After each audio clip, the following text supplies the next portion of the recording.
আমাদের সমাজে আল্লাহ তাআলার সঙ্গে বিভিন্ন পন্থায় শিরক করা হয়, যেমন মানুষ, পাথর, আগুন, গাছ, পীর, মাজার ইত্যাদির মাধ্যমে। কথা ঠিক কিনা? কথা ঠিক কিনা? এগুলির মাধ্যমে গাছের সাথে বিশ্বাস করা হয় গাছের মধ্যে কিছু আছে।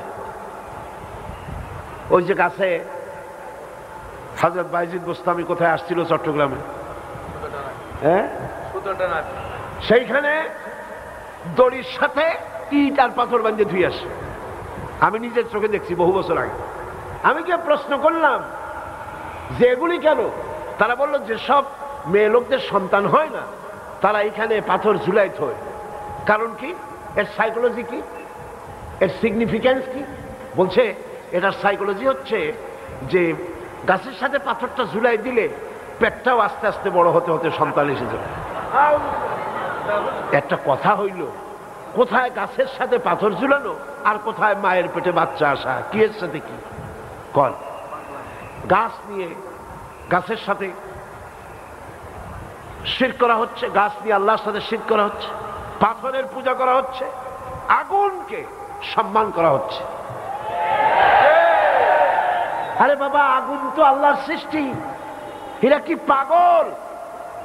একটা জাতি, তার আর্মি, তার বিডিআর, তার পুলিশ, তার বিদেশি মেহমান এলে আগুনের সামনে দাঁড়িয়ে ফুলের মালা দিয়ে সেলিউট প্রদান করা কোন মুসলমানের কাজ নয়।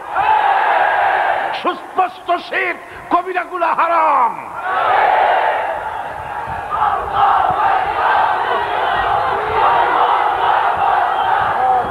এটাকে বলা হচ্ছে,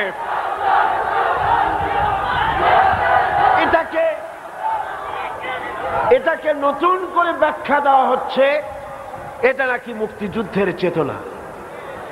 আজিব আজিব, মুক্তিযুদ্ধের চেতনার সাথে আগুনের সম্পর্কটা কি? আমার মতো ক্ষুদ্র মানুষ আমি বুঝতে পারলাম না, আমার অঙ্কে মেলে না, আমি বুঝি না এটার সাথে ওইটার কি সম্পর্ক। আগুন, জাহান্নামের আগুন, অহরহ গ্যাস পোড়ানো হচ্ছে। ইন্নাল মুবাজ্জিরিনা কানু ইখওয়ানুশ শায়াতিন। এই অপচার জন্য যারা এই কাজ করলো কিয়ামতে শয়তানের ভাই বোন হিসেবে আল্লাহর দরবারে দাঁড়াবে। কার কথা? কার কথা? আল্লাহ পাকের কথা। আবার বলে কি, কয় যে না এটা তো কোনো পূজা টুজা না, আপনারা নিজেরাও তো আগুনের পূজা করেন। বলে কিরকম? রান্না বান্না করেন, আপনারা আগুন পূজা করেন না? কি আশ্চর্য কথা! আমরা কি, আমাদের কি ওরা কি পাইছেন আমি বুঝি না। ওরা মনে করেন দেশের জনগণ সব ছাগল, কিছু বোঝে না, খালি ঘাস খায়। আপনারা আমাকে বলেন, আপনাদের মা বোন যখন রান্না করে তখন রান্নার সময় চুলায় আগুন জ্বালাইয়া সেলুট দেয়, এরকম ফুলের একটা মালা দেয়, ফুলের একটা তোড়া দেয়, পুলিশ আসে, আর্মি আসে, তো চুলার আগুন আর ওই আগুন, দুইটা আগুন একরকম বানাইলেন কেমনে? আবার এটার নাম রাখছে চিরন্তন। বাংলা ভাষা ওনারা সর্বস্তরে চালু করবেন বলেন, ওনাদের ভাষা জ্ঞানের প্রতি আমার করুণা হয়।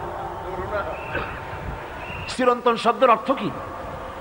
চিরন্তন, যা কোনদিন শেষ হবে না, নিঃশেষ হবে না, মিটে যাবে না, সেটাই তো চিরন্তন। একদিন বৃষ্টি হলো, সেই বৃষ্টিতে এটা নিভে গেল, তারপরে পুলিশ এসে আবার জ্বালাই দিল। ও নিজেই নিভে গিয়ে ওকে যারা জ্বালাইছিল তাদেরকে বুঝাই দিল, একটা চড় মারিয়া, একটা থাপ্পড় দিয়া বুঝাই দিল আমি চিরন্তন না, সেই জন্য নিভে গেলাম। তো মানুষ, পাথর, আগুন, মাজার, পীর ইত্যাদির মধ্য দিয়ে আমার দেশের লোকেরা আল্লাহ পাকের সাথে শিরক করে। শিরক বোঝার জন্য একটি উদাহরণ আমি আপনাদের সামনে পেশ করতে চাই। শিরক হচ্ছে পার্টনারশিপ, এটি হচ্ছে অংশীদারিত্বের ভিত্তিতে কাজ করা। তিনটি জিনিসের অভাবে মানুষ অংশীদারিত্বের ভিত্তিতে কাজ করে। কয়টা জিনিস বলেন? তিনটা জিনিস। একজন ব্যবসা করতে চায়, 30 লক্ষ টাকা আছে, ব্যবসা করতে লাগবে 60 লাখ, ব্যবসা করতে লাগবে 1 কোটি, আছে 50 লাখ। তখন এই লোকটি পুঁজির অভাব বলেই আর একটা লোককে তালাশ করে, ভাই তোমার কাছে যদি পুঁজি থাকে তাহলে আমার সাথে আসো, আমরা দুজনে মিলে পার্টনারশিপ বিজনেস করি। গেল কয় নম্বর? কিসের অভাব? আপনারা জবাব দিলে আমি একটু খুশি হই। আপনারা রাগ করেন না তো? আপনারা রাগ করেন না তো? বলতে পারবেন মিয়া তোমারে দাওয়াত দিছি 5 দিনের জন্য, তুমি একাই ছিলাম। জিজ্ঞেস করি এই জন্য যাতে করে আপনাদের হৃদয়ঙ্গম হয়, বুঝে আসে।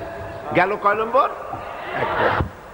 2 নম্বরে হচ্ছে পুঁজি আছে, ব্যবসার লাইসেন্সও আছে, কিন্তু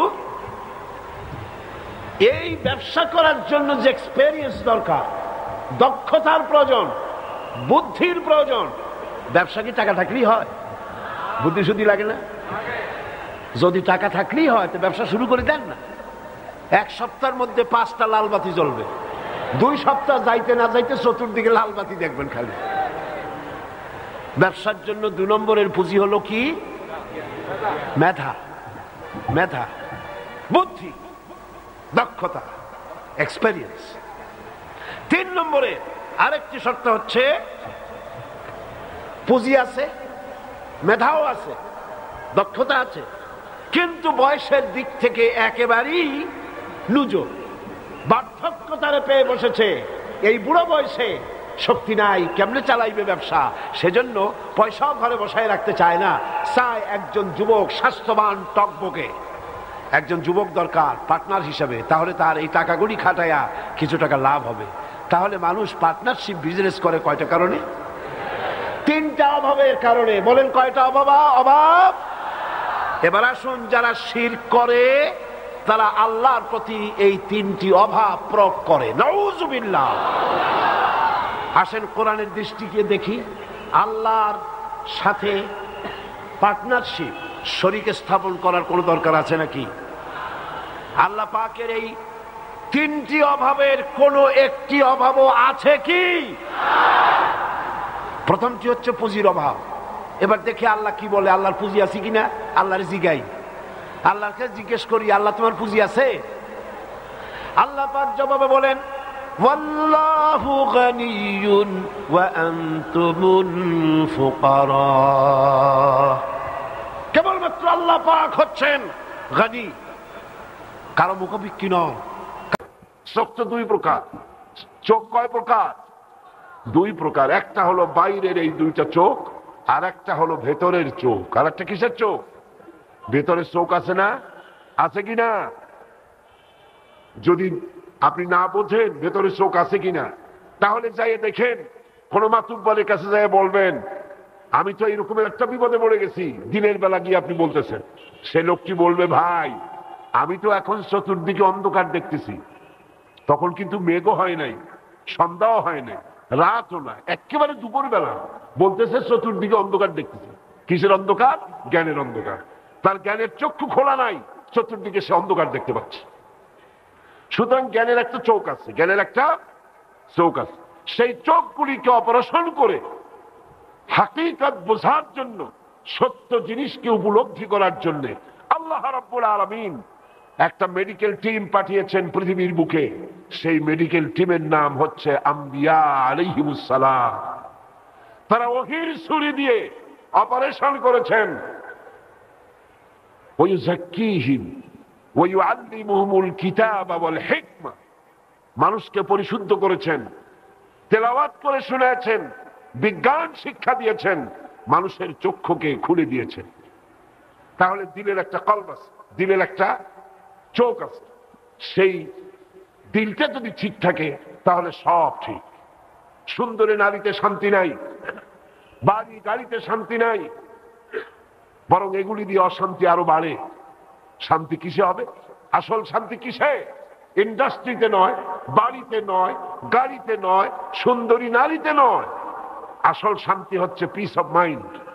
সেটা কি? আল্লাহ পাক বলছেন, আলা বিযিকরিল্লাহি তাতমাইন্নুল কুলুব। জেনে রাখো, একমাত্র আমার জিকির, আমার স্মরণ, মানুষের অন্তরাত্মাকে ঠান্ডা করে দিতে পারে। সুবহানাল্লাহ। মানুষ যখন আল্লাহ যখন বলে, কি প্রশান্তি, কি প্রশান্তি।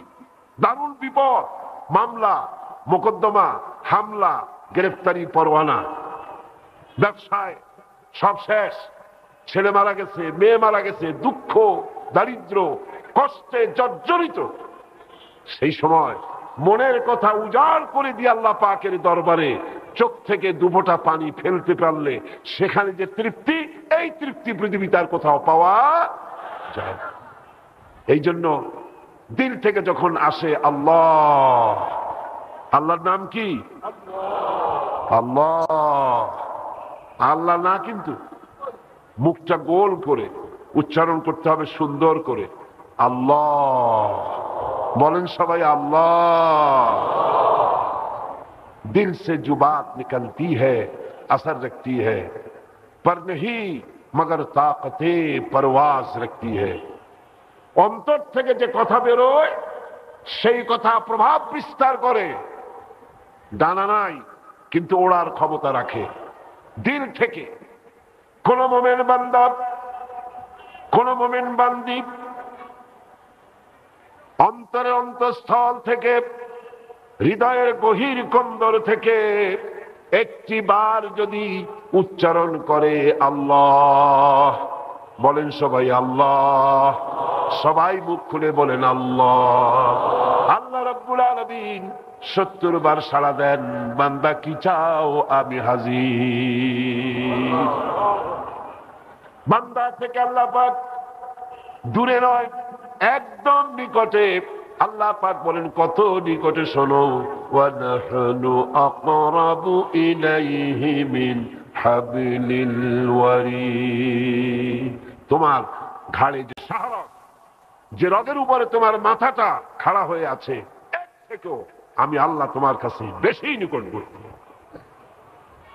এখন এই দিল কাল এটা সুস্থ হতে হবে।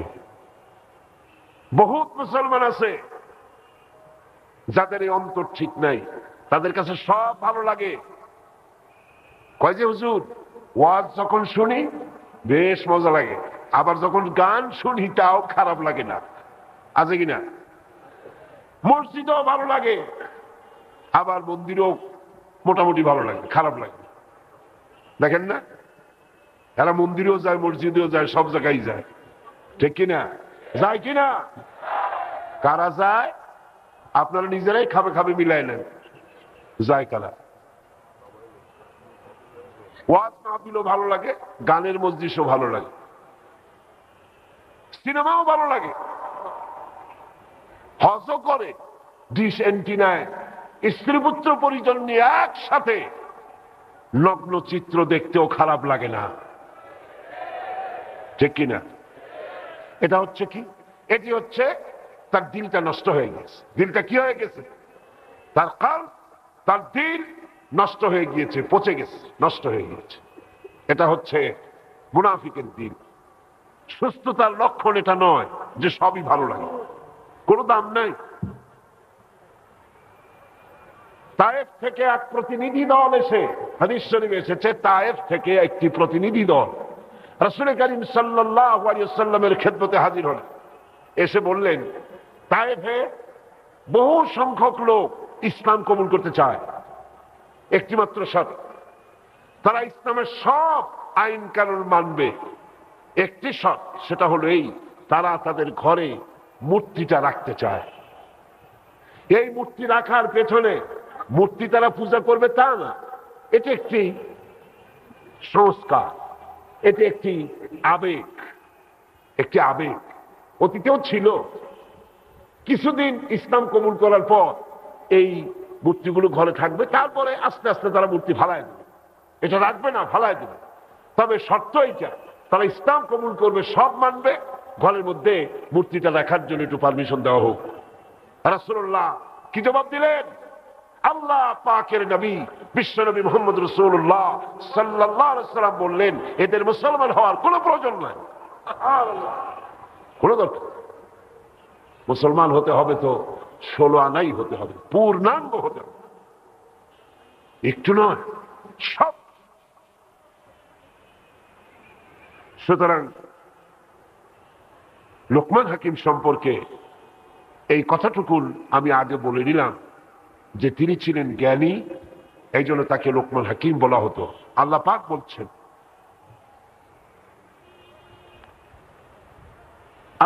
বলছেন, ওয়ালাকাদ আতাইনা লুকমানাল হিকমা, আমি লোকমানকে সূক্ষ্ম জ্ঞান দান করেছি। সুবহানাল্লাহ। কে দান করেছে? কি জন্যে? আনিশকুর লিল্লাহ, সেজন্য আল্লাহর কৃতজ্ঞতা প্রকাশ করতে পারে।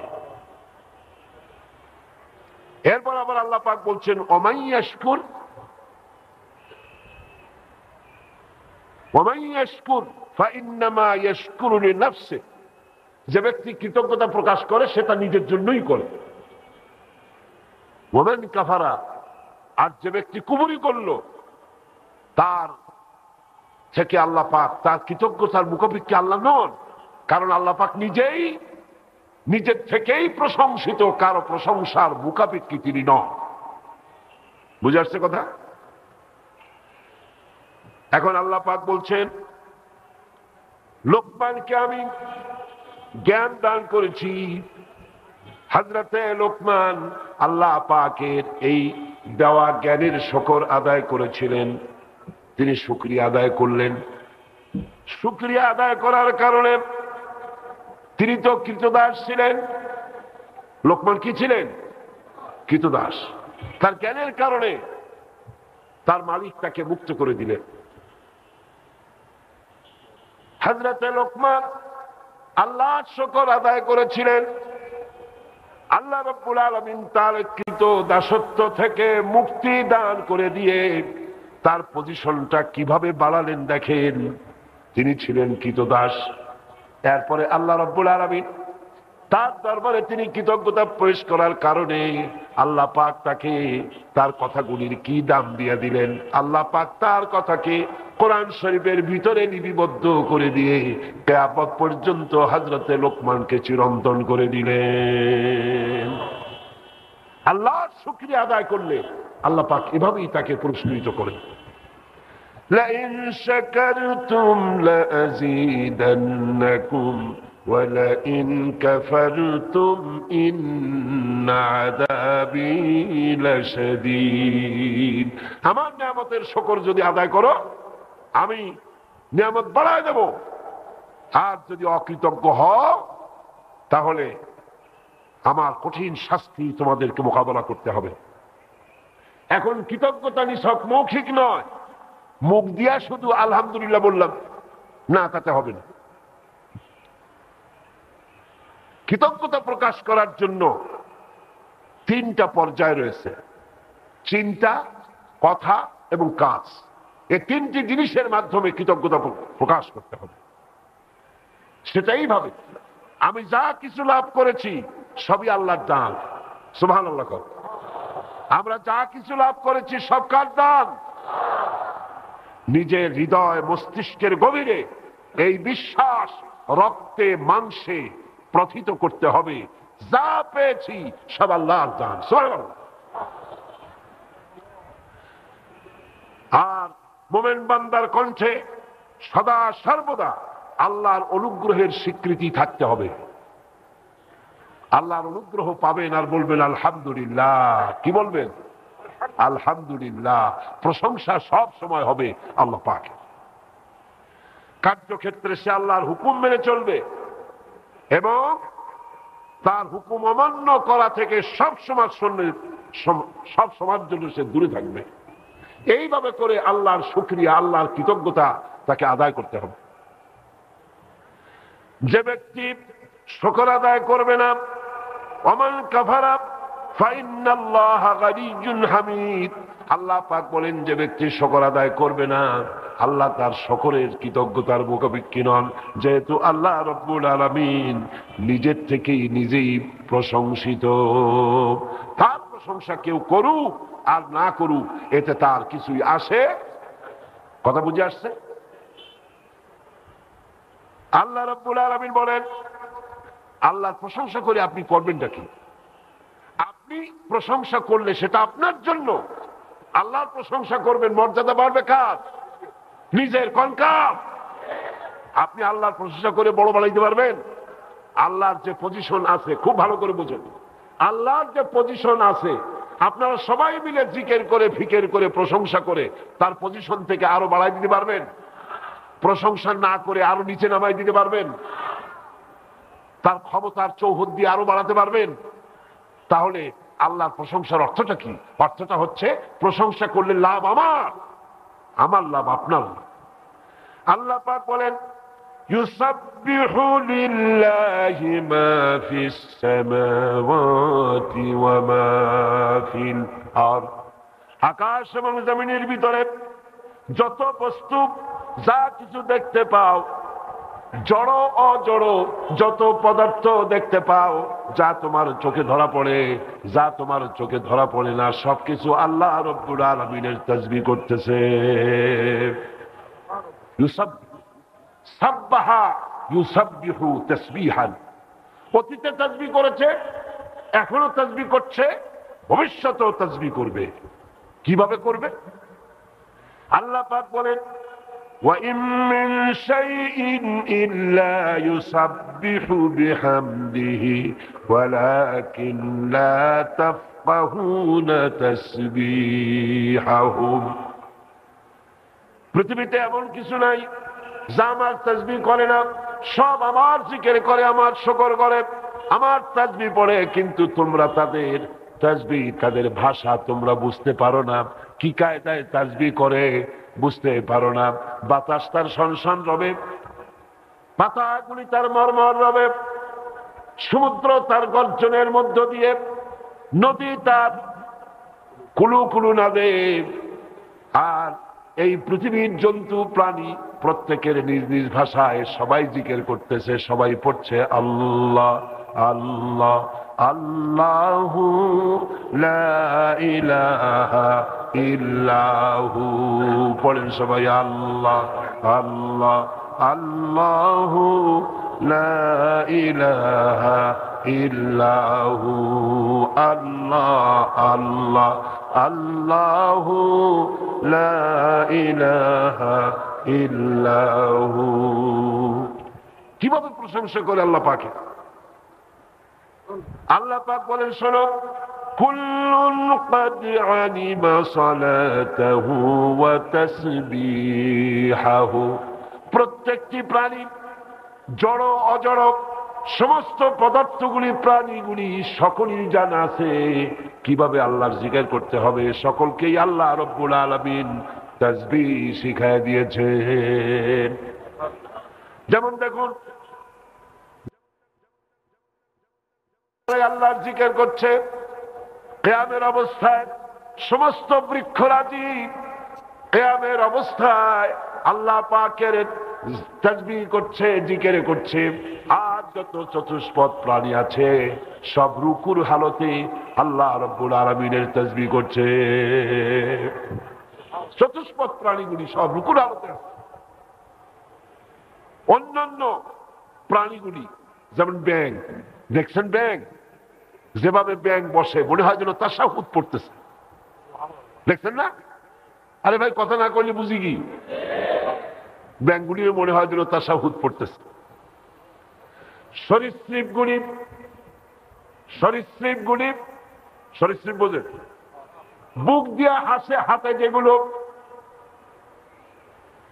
সাপ অথবা এই জাতীয় প্রাণী যা বুক দিয়া হাঁটে, এরা সবাই সিজদার হালতে আল্লাহ পাকের জিকির করতেছে, তাসবিহ করতেছে।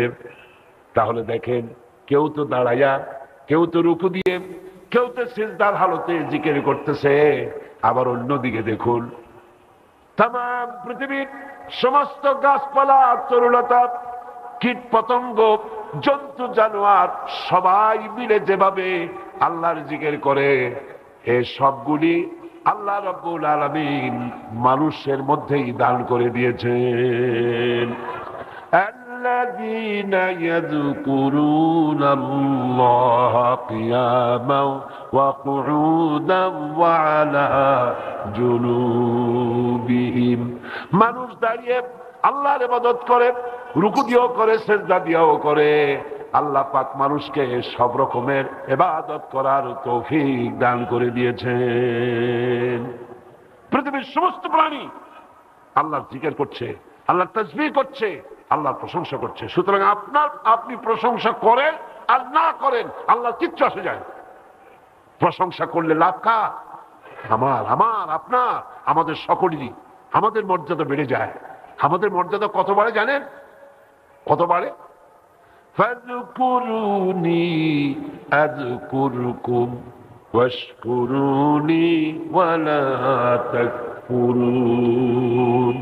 ফাযকুরুনি আযকুরকুম, তোমরা যদি আমার জিকির করো আমি তোমার জিকির করব। সুবহানাল্লাহ বল।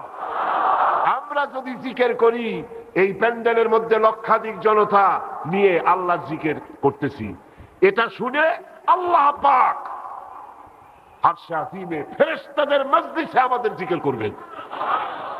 কোনটা বড় হইল? বড় হইল কোনটা? আমারটা না আল্লাহটা? সুবহানাল্লাহ।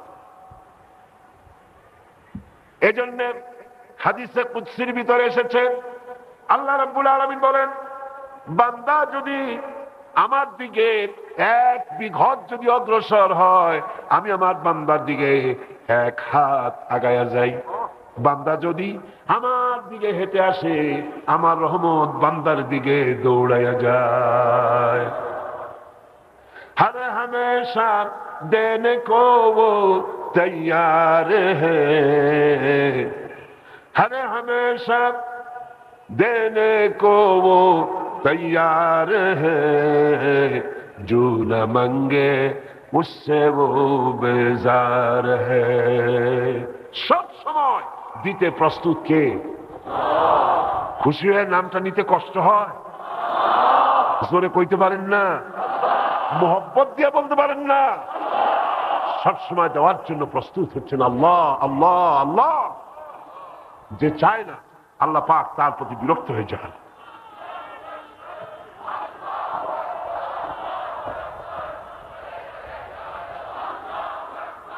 এখন আসুন, আল্লাহ পাক বলছেন, এ কথাগুলি এখন কার আসতেছে? লোকমানের। কার কথা? লোকমান হাকিমের কথা। وَإِذْ قَالَ لُقْمَانُ لِابْنِهِ وَهُوَ يَعِظُهُ يَا بُنَيَّ لَا تُشْرِكْ بِاللَّهِ إِنَّ الشِّرْكَ لَظُلْمٌ عَظِيمٌ। স্মরণ করো, যখন লোকমান তার ছেলেকে উপদেশ দিচ্ছিল, সে বলছিল, ইয়া বুনাইয়া, হে প্রিয় বৎস, হে আমার সন্তান, লা তুশরিক বিল্লাহ। কত বড় জ্ঞানী!